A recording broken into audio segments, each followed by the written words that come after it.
Hi friends, welcome to our channel. Topic వచ్చి AP EAMCET 2024 సంవత్సరానికి BiPC counselling సంబంధించి కౌన్సిలింగ్కి ఎటువంటి డాక్యుమెంట్ తీసుకువెళ్ళాలి అనేది మనకు కామెంట్ అయితే చేశారు. అందుకు వీడియో చేస్తున్నాను. మీరు కూడా కామెంట్ చేయండి, మీకు ఏ డౌట్స్ ఉన్నా వీడియో అయితే చేస్తాను. మన ఛానల్ ఏమైనా ఫస్ట్ టైం విజిట్ చేసుకుంటే సబ్స్క్రైబ్ చేసుకోండి. మనకు బైపీసీ సంబంధించి ఎటువంటి చిన్న కౌన్సిలింగ్ సంబంధించి అప్డేట్ వచ్చినా ఒక డేట్స్ రిలీజ్ చేస్తే కౌన్సిలింగ్ ప్రాసెస్ ఏ విధంగా ఉంటుంది స్టెప్ బై స్టెప్ వీడియో అనేది మీకు చేస్తాను. మీకు డౌట్స్ ఏవైనా ఉంటే వెంటనే కామెంట్ చేయండి. మీకు ఎంత ర్యాంక్ వచ్చిందో కామెంట్ అయితే చేయండి. అలాగే మనకు నెక్స్ట్ వచ్చేది ఇక్కడ ఎటువంటి సర్టిఫికేట్స్ అయితే మనం తీసుకువెళ్ళాలి ఆఫ్టర్ కౌన్సిలింగ్ తర్వాత అనేది చెప్తాను. కౌన్సిలింగ్కి ఎటువంటి సర్టిఫికేట్ తీసుకువెళ్ళాలి అనేది. ఇక్కడ చూస్తే మీకు ఆన్లైన్లో ఈ యొక్క సర్టిఫికేట్స్ అన్ని మీరు అప్లోడ్ చేయాలి. తర్వాత ఇక్కడ చూస్తే మీకు మెయిన్గాను ఇక్కడ ఈ యొక్క డాక్యుమెంట్స్ అయితే తీసుకువెళ్ళండి. ఫస్ట్ వచ్చి మీ యొక్క ఎంసెట్ సంబంధించి ర్యాంక్ కార్డ్ అయితే తీసుకువెళ్తారు. మీ యొక్క హాల్ టికెట్ ఎంసెట్ సంబంధించింది. అలాగే మీ యొక్క మార్క్ లిస్ట్ మేము ఇంటర్ ఉంటుంది కదా, దాన్ని అయితే తీసుకువెళ్ళాలి.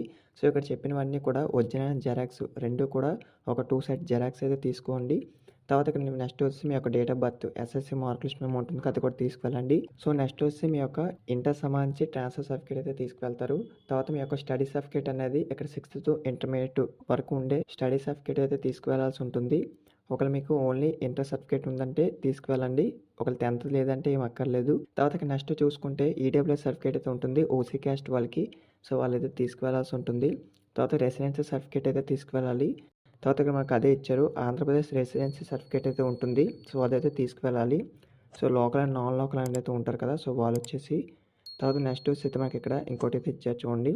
తర్వాత వచ్చి మీ యొక్క ఇంటిగ్రేటెడ్ అంటే మీ యొక్క కమ్యూనిటీ సర్టిఫికేట్ ఏదైతే ఉంటుందో దాన్ని అయితే తీసుకువెళ్ళాల్సి ఉంటుంది. అంటే బీసీ, ఎస్టీ, ఎస్సీ. తర్వాత వచ్చేసి మీ యొక్క క్యాస్ట్ అండ్ ఇన్కమ్ సర్టిఫికేట్ అయితే తీసుకుంటారు. తర్వాత నెక్స్ట్ వచ్చేసి మనకు లోకల్ స్టేటస్ సంబంధించి సర్టిఫికేట్ అయితే ఉంటుంది కదా, దాన్ని అయితే తీసుకువెళ్తారు. టోటల్గా ఇక్కడ నేను ఏదైతే సర్టిఫికేట్స్ అయితే చెప్పాను వాటిని అన్నింటినీ కూడా రెడీ అయితే చేసుకోండి కౌన్సిలింగ్ డేస్ వచ్చే ముందే. తర్వాత మీరు రెడీ చేసుకుని మీకు టైం అయితే వేస్ట్ అవుతుంది కాబట్టి అందుకు ఇప్పుడైతే మొత్తం రెడీ చేసుకోండి. ఇంకేమైనా డౌట్స్ ఉంటే కామెంట్ చేయండి, రిప్లై ఇస్తాను. కొత్తగా వెయిట్ చేసి మన ఛానల్ సబ్స్క్రైబ్ చేసుకోండి. ఇంకేమైనా డౌట్స్ ఉంటే కామెంట్ చేయండి. వీడియో మీ ఫ్రెండ్స్ కూడా షేర్ చేయండి, వాళ్ళకి ఇన్ఫర్మేషన్ తెస్తుంది. కౌన్సిలింగ్ డేట్స్ వచ్చిన వెంటనే మీకు అయితే ఇన్ఫార్మ్ చేస్తాను. Thank you.